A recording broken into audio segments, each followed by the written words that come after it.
ការតគុណរបស់មេត្តាបិតាពេលដែលលោកមានជីវិតរស់នៅកូនត្រូវបំពេញនៅធម៌ទាំង5ធម៌ទី1គឺត្រូវធ្វើកិច្ចការងារទាំងឡាយជំនួសជួសឲ្យមេត្តាបិតាខណៈពេលដែលការងារនោះ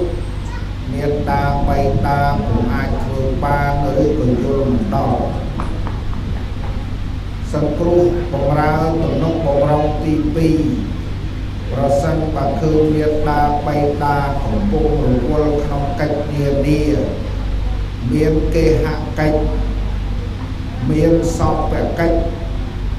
គុកកិច្ចនានាទាំងអស់មានកិច្ចថែរក្សាផ្ទះសម្បែងគេខាងបាយទឹកនំចំណីឬមួយក៏កិច្ចការងាររកទទួលទានធ្វើស្រែចម្ការច្បារដំណាំលក់ចេញទិញចូលជាដើមកូនមិនប្រងើយកណ្ដោយទេជួយធ្វើកិច្ចការងារនោះជាមួយនឹងម្ដាយជាមួយនឹងឪពុកនេះជាកតបកិច្ចទី2កតបកិច្ចទី3បើមេត្តាបិតានៅរស់កូនគ្រប់គ្នាទាំងអស់ត្រូវជ្រកនៅក្រោមម្លប់ដែលមេត្តាបិតាលៀបលាត្រដាងឲ្យជ្រកទាំង4យ៉ាងទី1មេត្តា2ករុណា3មុទិតា4ឧបេក្ខាកាលបឋិតនៅក្នុងម្លប់ជ្រកដល់ត្រជាក់នោះហើយកូនទាំងអស់ប្រងព្រៀងរូបរួមគ្នាទាំងបង្កើតទាំងប្រសានិងចៅប្រុសស្រីខែរក្សាប្រវេណីទំនៀមទម្លាប់គេមរតកពូជពងវងត្រកូលពូជធា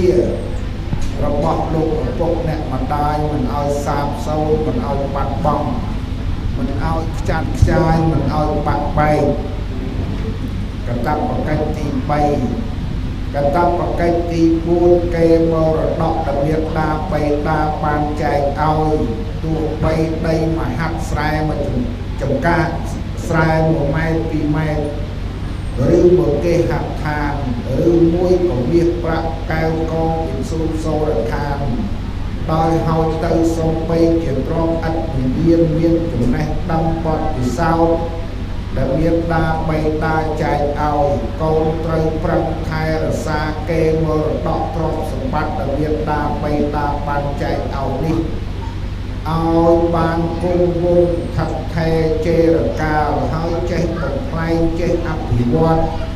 នៅទ្រព្យតិចតួចដែលមេត្តាបិតាបានប្រគល់ឲ្យកូនដោយកម្មសិទ្ធិឯហ្នឹងឲ្យទៅជាទ្រព្យមានវឌ្ឍនភាពមានការរីកចម្រើន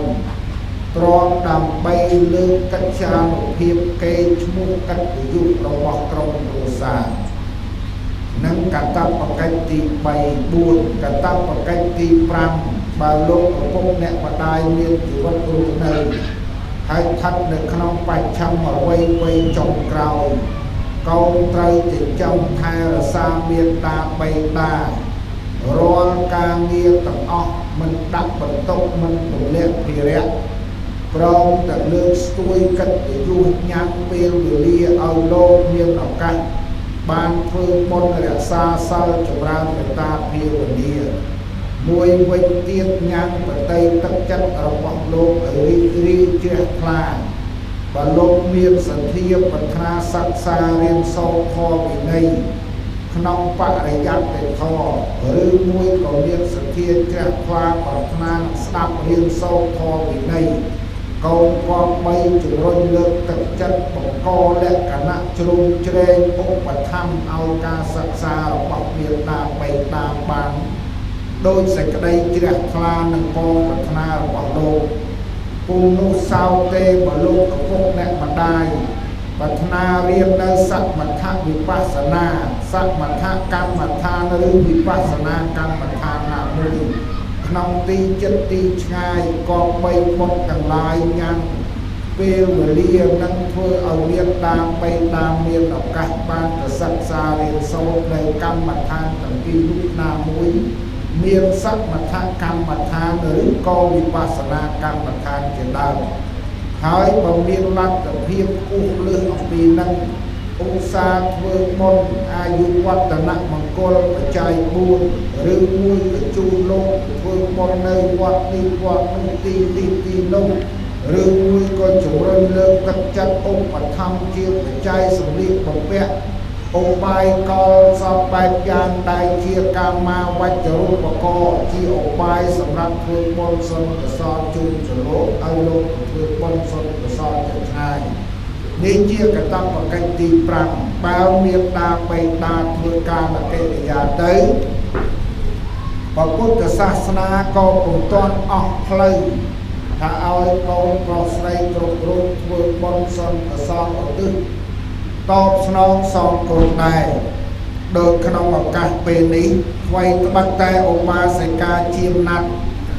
បានធ្វើការលកិរិយាអំពីលោកនេះទៅកាន់លោកខាងមុខបាន1ឆ្នាំហើយក្តីក៏បុត្រធីតាប្រុសស្រីព្រមទាំងព្រៀងលៀងសាច់ញាតិឆ្ងាយចិត្តជាសមាកតមិត្តមិនបានភ្លេចនៅគុណូបការៈគុណរបស់លោកទេហើយនៅតែនឹកនៅគុណនោះនឹងធ្វើតបនៅគុណនោះដោយលើកយកនៅសម្បទាធម៌ទាំង4សទ្ធាសីលៈចក្របញ្ញាសទ្ធាប្រែមកថាជឿសុខគោរពគុណចំពោះមេត្តាបេតាដោយគិតថាមានតែទានសិលនិងភាវនានោះទេទើបអាចយើងតបនៅពេលដែលលោកធ្វើការកិរិយាទៅបានកាលណាបើសទ្ធាកើតមានសីលៈគឺរូបរួមគ្នាគ្រប់គ្រួទាំងអស់បានជាវស្បង់ស្បែកត្រៃចវរមហូបអាហារបាយទឹកនំចំណីត្រីសាច់ប្រកបទៅដោយកាយសុចរិតវិជ័យសុចរិតនិងមនោសុចរិតយកមកតម្កល់ដង្គមដង្កែក្នុងបញ្ញបវេសនដ្ឋានសំរោងសំកសាលសម្រាប់រៀបចំសាសនពិធីអញ្ជើញភ្ញៀវកិត្តិយសចិត្តឆ្ងាយមកចូលរួមដើម្បីបានមគ្គបានផលបានកុសលក្នុងពិធីបុណ្យតេកណានុពទានចាត់ចែងរកនិមន្តប្រសង់ចិត្តឆ្ងាយជាបដិយាកៈជាស្រែបុណ្យខ្ពង់ខ្ពស់ដ៏មានសារៈប្រយោជន៍សម្រាប់បរិស័ទទាំងឡាយមានបុត្រធីតាប្រុសស្រីទាំងឡាយកំពុងផ្ញើទាននិងបានបលានិសង្ឃជូនចំពោះបុព្វការីជនមានអ្នកម្ដាយជាដើមតេកណានុពទានដែលបានបំពេញបានធ្វើនឹងឈ្មោះថាជាកិច្ចតបស្នងសងគុណពេលដែលលោកធ្វើការលកិរិយាទៅ